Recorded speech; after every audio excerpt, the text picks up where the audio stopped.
Україна створює Євросоюзі групу, аби заблокувати будівництво «Північного потоку-2».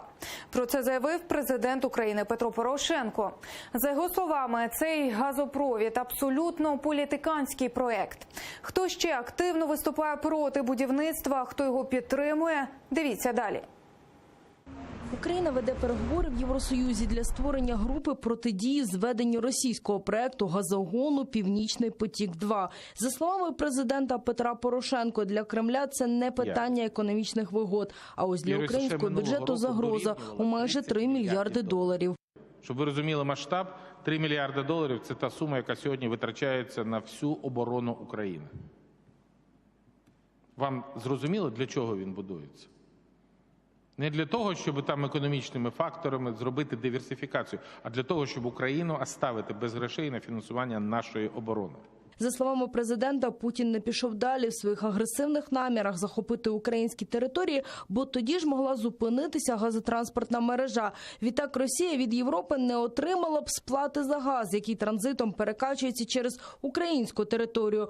А це, каже президент, лише минулого року було 30 мільярдів доларів прибутку. І Росія без цих 30 мільярдів не проживе. А коли вони переключаться в обхід, цей безпековий фактор перестане працювати. Саме тому для нас це так важливо.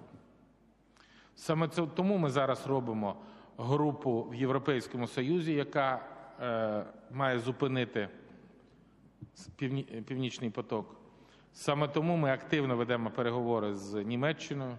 Поки подробиці, які саме важелі застосують, аби зупинити це будівництво, не розголошують. Тим часом Польща, яка теж активно виступає проти «Північного потоку-2», квапить Європейський Союз зі змінами, які мають ускладнити його будівництво. Згідно зі змінами в директиву, на всі газогони, в тому числі ті, які постачають газ морськими шляхами, мають поширюватися правила ЄС. Зміни до директиви Єврокомісія запропонувала в листопаді минулого року. Міхал Куртика, віце-міністр енергетики Польщі.